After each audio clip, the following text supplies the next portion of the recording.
In this video, I'm going to be comparing the Rebel 4 against a shoe that you're least expecting. What is up everybody, and welcome to FORDY Runs. My name is Chris Ford and I'm a running coach who loves to review running shoes here on YouTube. And today I wanted to compare one of my favourite shoes of the year so far, the Fuelcell Rebel number 4 from New Balance, against a shoe that I think actually it feels very similar to. Now look, we will do the Hoka Max 6 versus the Rebel version 4, and we'll probably do some other comparison videos.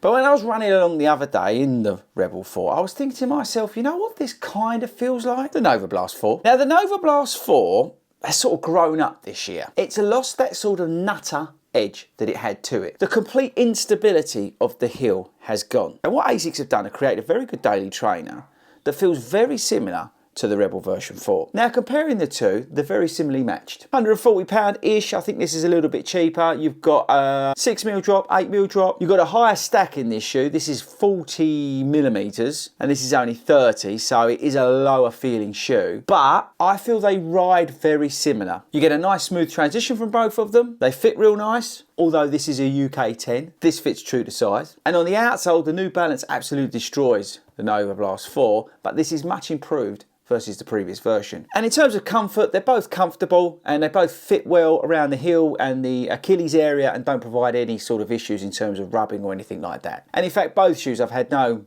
blisters or anything like that. Lockdown is good in both of the shoes. You've got that sort of racier feeling, I would say, versus some of the other daily trainers that are out there. And overall, they perform well. You can do half marathons in these, 10Ks, park run. You can do quite a bit in both of these. You can do your speed sessions, your tempo works, your intervals even. They're both faster feeder than your average sort of Ghost Max or Nimbus 26. Now for me, I would pick the Rebel version 4 out of these two. But if you can't get on with the New Balance Rebel 4, then I think this shoe is not a bad shout. Now again, you're all gonna be screaming in the comments, what about the Max 6? What about the Max 6? But you've gotta wait for that video, people. Be patient. But I just feel like they sort of ride really similar. And this was the shoe that I was thinking about when I was out in a run in these the other day. It was the sort of most comparable in terms of feel from the shoe. And that's a personal opinion, right? Because again, some of you are going to say, oh, the Max 6 probably feels the same. I don't know, there's something about the Nova Blast 4 that, I don't know, I think it's a little bit undervalued because there's so many good shoes out there this year. I don't think this is getting as much love